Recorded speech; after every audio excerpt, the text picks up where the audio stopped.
Hello everyone, आज के इस लेक्चर में हम देखेंगे इकोनॉमिक लोड डिस्पैच।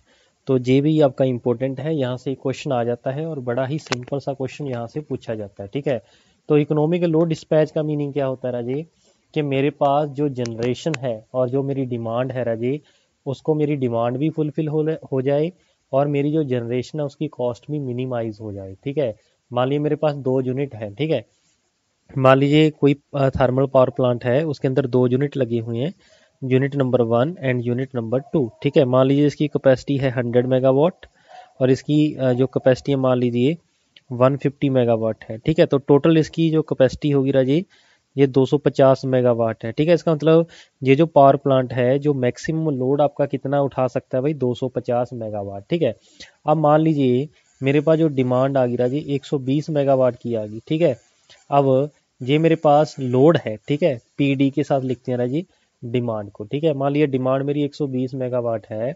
अब इकोनॉमिक लोड डिस्पैच प्रॉब्लम क्या बताएगा हमें, कि आपकी किस यूनिट से कितनी शेयरिंग हो, जो भी मेरे यूनिट सर्विस में होंगे। ठीक है, मीन जो यूनिट मेरे चल रहे होंगे उसमें से मैं कितना यूनिट नंबर 1 से लूँ, कितना मैं यूनिट नंबर 2 से लूँ, सो दैट मेरी डिमांड भी पूरी हो जाए और मेरी जो ओवरऑल कॉस्ट है राजे वो भी क्या हो जाए, मिनिमाइज हो जाए। ठीक है, जैसे हम बता सकते हैं सिंपली ऐसा बोल सकते हैं, अभी एक नंबर से भी 60 ले लो, दो नंबर से 60 ले लो, 120 हो जाएगा।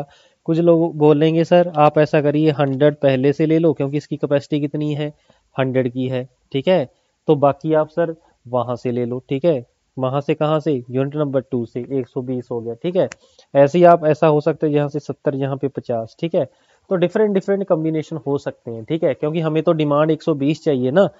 ठीक है, अगर मुझे कॉस्ट का कोई प्रॉब्लम ना हो तो मैं कैसे भी इसको बना सकता हूँ। ठीक है, लेकिन आपकी जो जनरेशन की कॉस्ट है राजी, उसको भी हमें क्या रखना है, मिनिमम, सो दैट मेरा प्रॉफिट बढ़ जाए। ठीक है, कोई भी कंपनी ये नहीं बोलती कि मैं फ्री में बांटू फिरूँ। ठीक है, भी चाहे मेरे पास जनरेशन मान लीजिए मेरी जो रेवेन्यू आ रहा है वो 1 करोड़ का आ रहा है और खर्चा मैं वहाँ पे 2 करोड़ का कर रहा हूँ। ठीक है, ऐसा कोई भी नहीं चाहेगा। ठीक है, इसलिए हमें क्या करना पड़ेगा, हमें मेरी जनरेशन की कॉस्ट भी कम करनी होगी, कॉस्ट के साथ साथ जो मेरी जितनी लोड की डिमांड है राजे वो भी पूरी हो जाए। ठीक है जी, इसको राजे जो इकोनॉमिक लोड डिस्पैच है that is nothing but optimisation problem है। ठीक है, तो ऑप्टिमाइजेशन का मीनिंग ही ये होता है कि आपने जो भी ऑब्जेक्टिव फंक्शन आपने लिया है उसको मिनिमाइज करना है और मेरी जो रिक्वायरमेंट है वो भी क्या हो जाए, फुलफिल हो जाए। ठीक है, तो इसके बारे में थोड़ा सा लिख लेते हैं राजे, इकोनॉमिक dispatch problem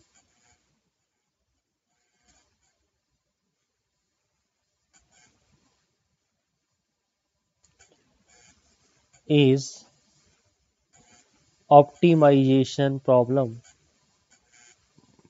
ठीक है, मीनिंग क्या होता है इसका, it states allocation of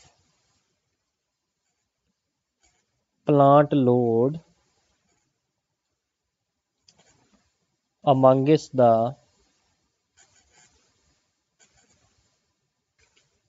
units in service, जो यूनिट्स अपनी अवेलेबल होंगी। ठीक है, इन सच अ वे, इन सच अ वे that the total cost of generation is minimum।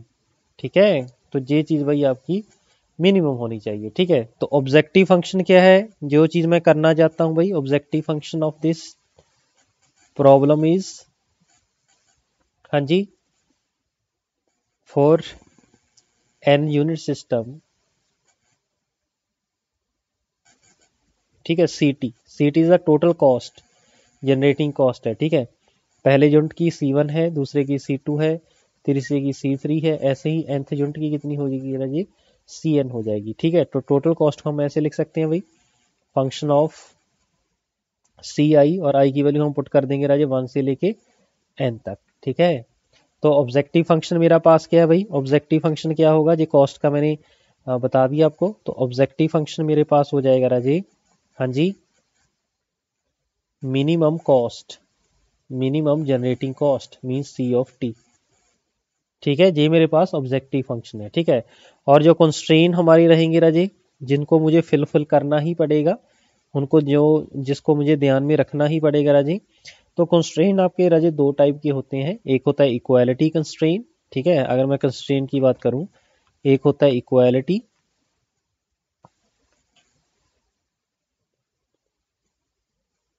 एक राजे आपके पास होता है इनइक्वालिटी।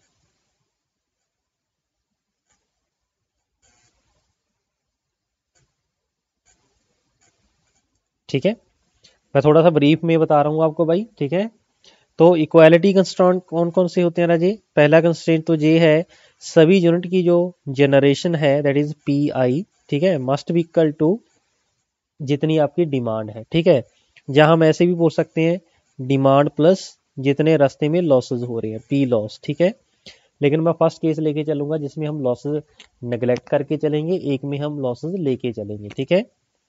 ओके हो जाएगा, क्योंकि डिमांड मान लीजिए 120 मेगावाट की है, ठीक है, रास्ते में कुछ जो ट्रांसमिशन लाइन लॉसेस होंगे वो भी आएंगे ना राजी, इसका मतलब जनरेशन साइड तो मुझे दोनों का सम ही जनरेट करना पड़ेगा ना, ठीक है। तो ऑलवेज ये इक्वेशन जो है आपके पास, ये ऑलवेज सेटिस्फाई करनी चाहिए, ठीक है। दूसरे आपके पास कंस्ट्रेंट क्या है, जो आपकी लोड फ्लो प्रॉब्लम आपने देखी थी एनआर मेथड, ठीक है, वो सारे कन्वर्ज करने चाहिए, ठीक है, ठीक है। तो लोड फ्लो जो प्रॉब्लम थी, लोड फ्लो प्रॉब्लम, उनके जो सोल्यूशन है राजे वो क्या होने चाहिए, शुड कन्वर्ज।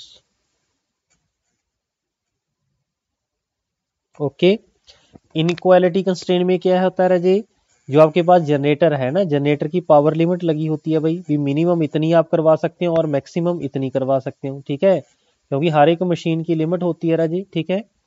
तो इसका मतलब उसकी जो पावर होगी वो मिनिमम से लेके मैक्सिमम के बिटवीन होनी चाहिए, ठीक है। ऐसा तो नहीं हो सकता ना भी एक जनरेटर से मैं मान लीजिए उसकी कैपेसिटी तो 10 मेगावाट की, उससे मैं 20 मेगावाट जनरेट करवा लूँ, ऐसा तो नहीं हो सकता ना, ठीक है। That is the meaning of this, right. और आगे हम देखते हैं जनरेटर की करेक्टरिस्टिक्स राजी, जो मेन हम यूज करते हैं, ठीक है, जनरेटर करेक्टरिस्टिक्स।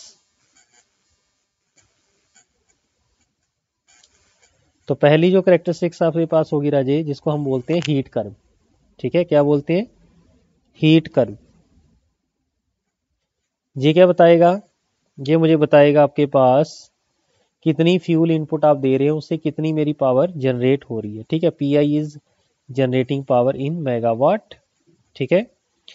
और इधर आपके पास आ जाएगा फ्यूल इनपुट किलो कैलोरी पर आवर, ठीक है, ये इसके यूनिट होंगे राजी, ये आपका इधर को वेरी करेगा, राइट। और जो ग्राफ होता है आपके पास, जो स्टडी की गई है, ठीक है, तो ग्राफ आपका कुछ इस टाइप की होता है भाई, ठीक है। यहाँ पे होती है पी आई मिनिमम और ये है भाई आपकी P I maximum, P I max, ठीक है। और जो स्लोप होगी इस ग्राफ की, ठीक है, स्लोप ऑफ दिस कर्व,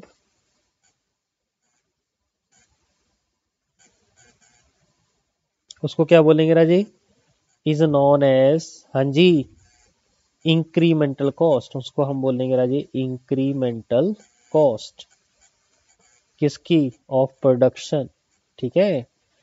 तो कितनी फ्यूल इनपुट मैं दे रहा हूं उस साइड और मेरी कितनी जनरेशन मिल रही है उससे, वो चीज है, ठीक है। That is the meaning of this, right, बोलो। ओके हो जाएगा।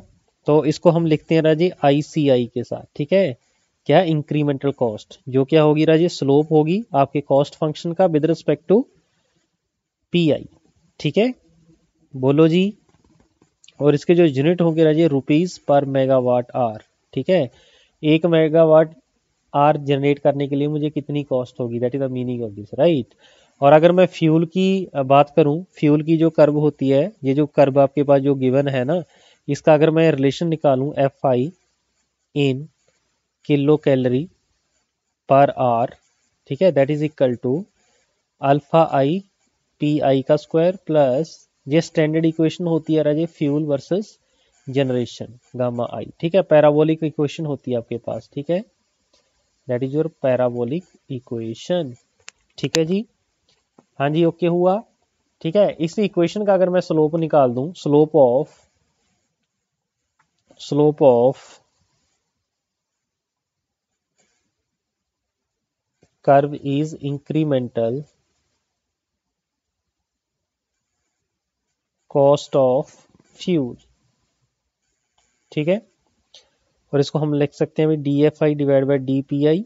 बोलो जी okay, which is equal to alpha I P I. ठीक है, और 2 हो जाएगा ना साथ में, क्योंकि इसका जो डेरिवेटिव होगा राजे ये हो जाएगा। ठीक है, इसको हम अल्फा आई डैश बोल दें, पी आई प्लस बीटा आई। बोलो जी, पी आई का कितना हो जाएगा, 1 हो जाएगा, और गामा का 0 हो जाएगा। ठीक है, इसका यूनिट अगर मैं बोलूं तो क्या बनेगा, किलो कैलोरी पर मेगावाट आवर। ठीक है जी, यही बनेगा ना, क्योंकि पी आई के यूनिट क्या, मेगावाट। ठीक है, और पहले यूनिट आपके कितने पड़े थे भाई, किलो कैलोरी पर आवर। ठीक है, और डिवाइड बाई मेगावाट हो जाएगा। ठीक है, बोलो जी, हो जाएगा, बिल्कुल हो जाएगा। ठीक है, तो आगे हम देखते हैं हीट रेट। जो आपके पास हीट रेट होता है राजी, वो kilo calorie per hour divide by क्या होता है, कैलोरीफिक वैल्यू ऑफ फ्यूल। ठीक है, अब मुझे एक चीज बताइए, इसके यूनिट तो किलो कैलोरी पर आवर, जो कैलोरीफिक वैल्यू होगी आपके पास फ्यूल की, उसके यूनिट क्या होंगे भाई, बोलो, किलो कैलोरी होंगी। हाँ जी, बोलो जी, केजी पर किलो कैलोरी, राइट, या किलो कैलोरी बाई केजी। ठीक है, वेट होगा।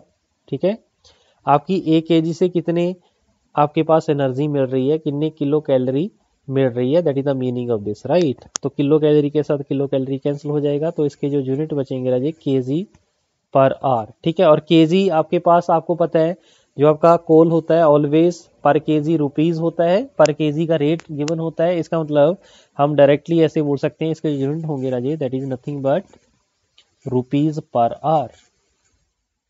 ठीक हुआ इतनी बात। इसका मतलब मैं यहाँ से सी आई निकाल सकता हूँ, जिसकी वैल्यू क्या होगी राजे, जिसकी कॉस्ट क्या होगी, rupees per hour, which is equal to, हाँ जी, A1 या a I P I square plus B I P I plus C I. ठीक है, स्मॉल सी आई, ये कैपिटल सी आई है मेरे पास। ठीक है, that is 4 I is equal to 1 2 3 up to n। ठीक है, अगर मैं इसकी स्लोप निकालूं, इस इक्वेशन की स्लोप ऑफ दिस कर्व,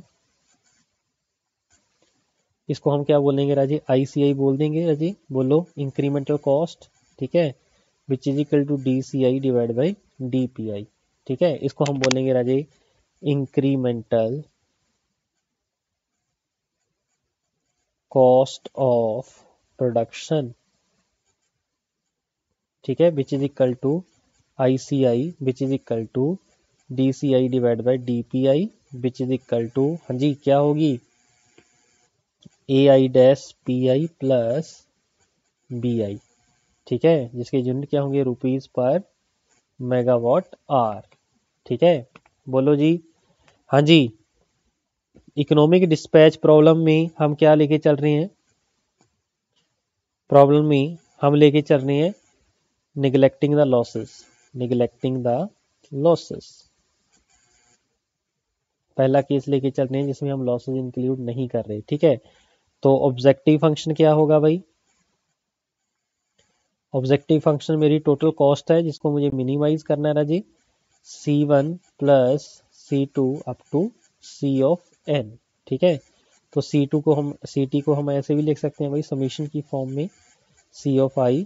तो हमें क्या करना है राजी, मिनिमाइज C ऑफ t। ठीक है, ये मेरा ऑब्जेक्टिव फंक्शन है। ठीक है, और इसके अंदर जो कंस्ट्रेंट हमारे पास आएगा राजी, कंस्ट्रेंट्स क्या होगा कि मेरे पास total generation must be equal to demand. ठीक है, तो इसको सॉल्व करने के लिए हम यूज करते हैं भाई मेथड ऑफ लैग्रेंजियन। ठीक है, जिसको हम लैम्डा बोलते हैं, इसका हम यूज करते हैं to solve the optimisation problem. ठीक है, तो लैग्रेंजियन फंक्शन कैसे डिफाइन करते हैं भाई, defined Lagrangian function L as. ठीक है, तो L is the function of P I which is equal to summation i is equal to 1 से लेके n। ठीक है, C I minus lambda summation, ये लैम्डा के साथ जो मल्टीप्लिकेशन आपने करनी है राजी, जे वाली इक्वेशन करनी है इक्वल टू जीरो करके, ठीक है। जे पी डी को इधर ले आओ तो इक्वल टू जीरो वाली इक्वेशन बना के आपने यहाँ पे लिख देना है, ठीक है। P I minus P of D that is rupees per are, ठीक है जी। तो भाई ये चीज आपकी इंपॉर्टेंट है, ठीक है। ये मेरे पास क्या होगी, टोटल कॉस्ट का फंक्शन लिख दिया आपने सी आई माइनस लैम्डा, ठीक है। और आपके पास ये पावर की इक्वेशन होगी, ठीक है। और जो लैम्डा होता है इसको हम बोलते हैं लैग्रेंजियन मल्टीप्लायर, जिसके यूनिट होते हैं ना जी रुपीज पर मेगावाट आवर, ठीक है। तो इसी इक्वेशन का हम यूज करेंगे for economic solution. Economic solution के लिए हम बोलते हैं भाई जो curl P L with respect to P I है, sorry with respect to curl L P I with respect to P I must be equal to zero होना चाहिए, ठीक है। क्योंकि L function of P I था ना, इसका जो डेरिवेटिव इक्वल टू जीरो कर दो तो मेरे पास इकोनॉमिक प्रॉब्लम आ जाएगी। मींस मेरे पास अगर मैं उस कंडीशन का यूज करके मैं अपने यूनिट को ऑपरेट करवाऊंगा तो मेरे पास जनरेशन की जो कॉस्ट है वो मिनिमाइज आ जाएगी, ठीक है। That is the meaning of this, ठीक है। तो इसका डेरिवेटिव कर दो भाई, तो ये क्या बचेगा, D C I divide by D P I, ठीक है, माइनस लैम्डा, हाँ जी ये जो फंक्शन है जी पी आई का तो 1 हो जाएगा, पी डी 0 हो जाएगा, ठीक है। तो 1 माइनस 0 इक्वल टू 0 मीन्स आपके पास क्या आया, D C I divide by D P I that is equal to lambda, ठीक है। For I is equal to 1 2 3 up to n, ठीक है। तो इसका मतलब अगर मैं इसकी कोऑर्डिनेशन इक्वेशन की बात करूं, कोऑर्डिनेट इक्वेशन, तो यही बन गई आपके पास सभी की जो इंक्रीमेंट, ये आपकी डिफाइन करती है राजे इंक्रीमेंटल कॉस्ट। इसका मतलब incremental cost must be equal to lambda, ठीक है। तो अगर इंक्रीमेंटल कॉस्ट ऑफ सभी यूनिट की सेम हो जाए तो मेरे पास क्या होगा राजे, मेरे पास इकोनॉमिक जनरेशन होगी, मीन मेरी जो कॉस्ट होगी राजे वो क्या हो जाएगी, मिनिमम हो जाएगी, ठीक है। That is the meaning of this,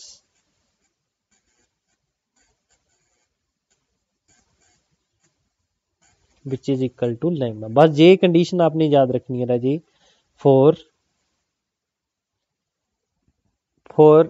cost to be minimum, तो incremental cost of all the machine और unit should be equal, ठीक है। that is क्या मीनिंग हुआ, all the units should have, हाँ जी, equal incremental cost of productions and should be equal to lambda, lambda की equal होनी चाहिए, ठीक है भाई। बोलो जी हो जाएगा, ठीक है। बस यही चीज आपके पास फंक्शन गिवन होगा, उसके अंदर आपको इंक्रीमेंटल कॉस्ट गिवन होगी, तो आपने क्या करना है, आपने इंक्रीमेंटल कॉस्ट को क्या कर देना भाई, इक्वेट कर देना है और इक्वल टू लैम्डा कर देना है, ठीक है। वहां से आपको एक इक्वेशन मिल जाएगी, एक आपको बोला जाएगा डिमांड, मान लीजिए मेरे पास 100 मेगावाट है, उसको फुलफिल करने के लिए मेरे पास 2 यूनिट है, इसका मतलब P1 plus P2 equal to क्या हो जाएगा, 100 हो जाएगा सॉरी ठीक है, 100 हो जाएगा। तो एक इक्वेशन यहाँ से आ जाएगी, एक इक्वेशन यहाँ से आ जाएगी, दोनों को सॉल्व करके हम क्या निकाल लेंगे, P1 और P2। मींस मान लीजिए डिमांड 100 मेगावाट है तो P1 उसमें कितना पार्टिसिपेट करेगा और P2 कितना पार्टिसिपेट करेगा वो हम निकाल सकते हैं, ठीक है जी।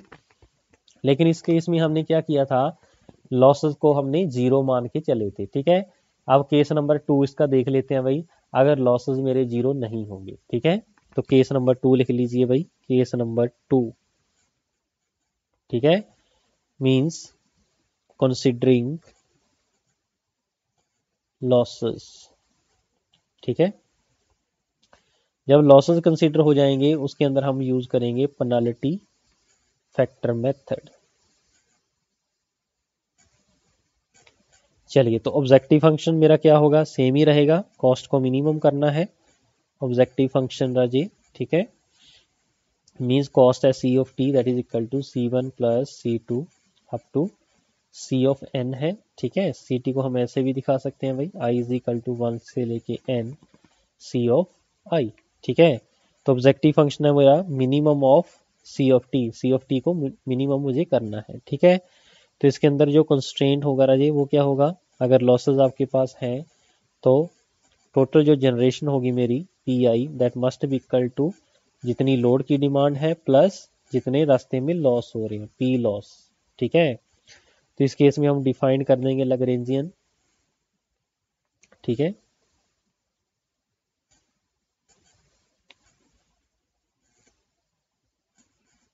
एल एज, ठीक है।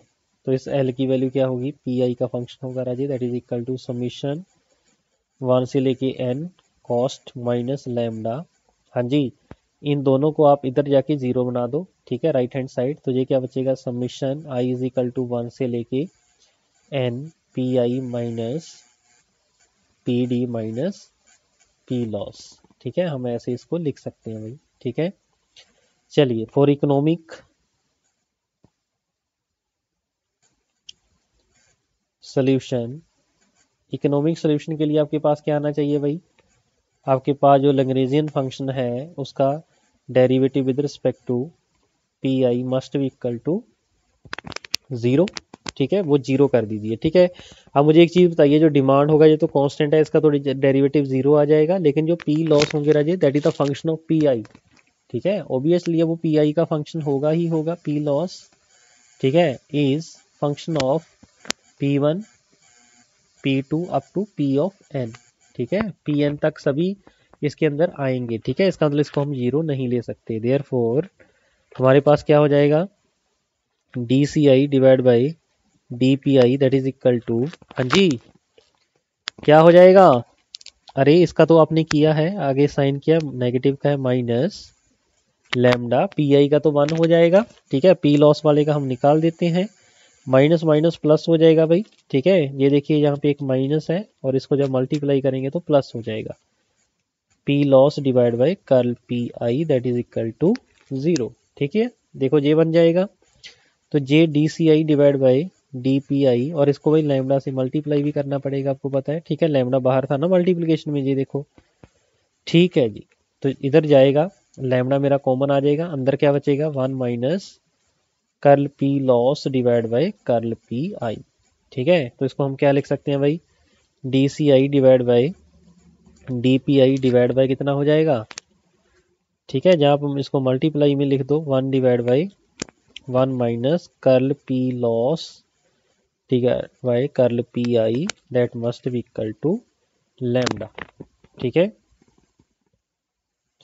तो यहाँ पे हम डिफाइन करेंगे राजे पेनल्टी फैक्टर, ठीक है। वाई डिफाइनिंग पेनल्टी फैक्टर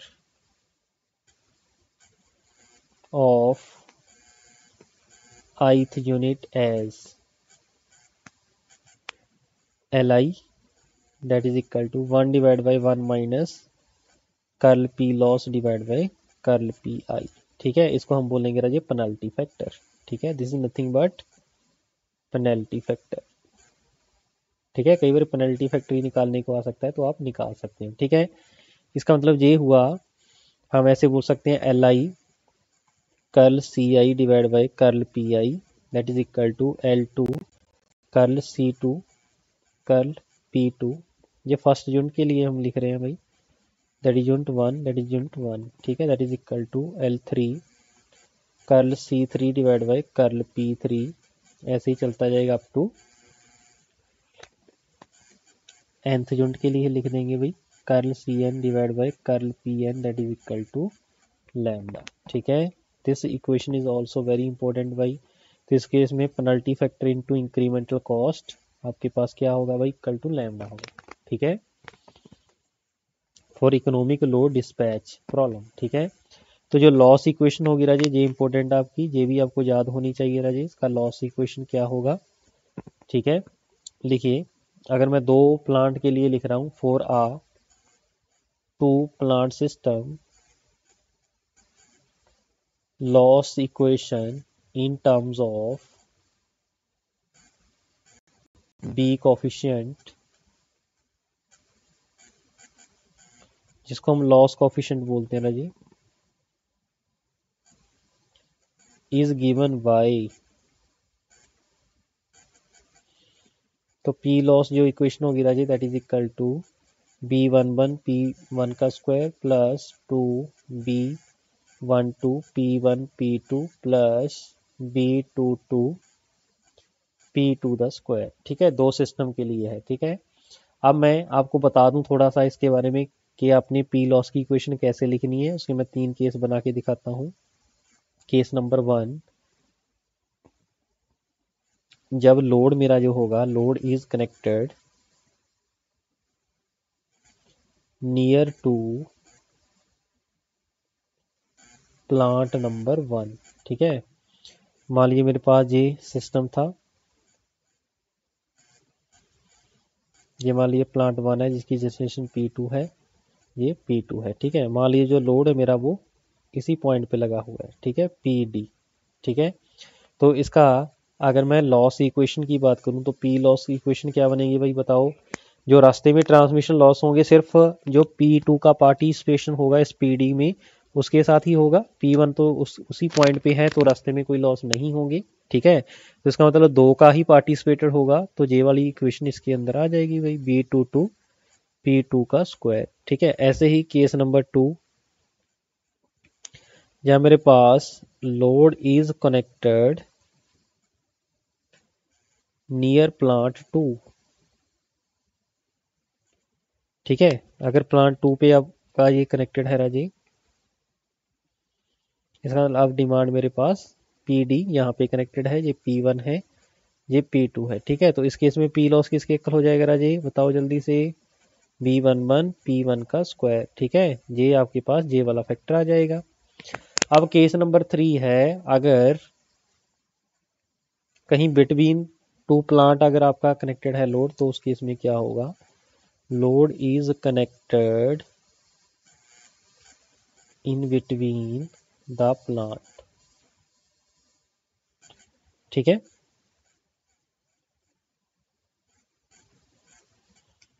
मान लीजिए यहाँ पे बिटवीन आपके पास लोड कनेक्टेड है PD, ये है P1, ये है P2। ठीक है, तो इस लोड को फीड करने के लिए इधर से भी पावर आएगी और इधर से भी पावर आएगी। इसका मतलब इधर से पावर आएगी तो इधर से भी लॉस होंगे और उधर से भी लॉस होंगे। ठीक है, तो इस केस में जो पी लॉस की इक्वेशन होगी Raje that is nothing but B11 P1 square plus 2B12 into P1 P2 plus B22 into P2 का स्क्वायर। ठीक है, तो लॉस इक्वेशन मेरी भाई जी हो जाएगी। ठीक है जी, तो जे आपके पास है भाई economic load dispatch problem.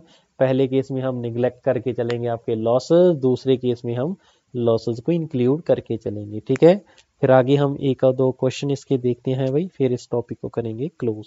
Okay.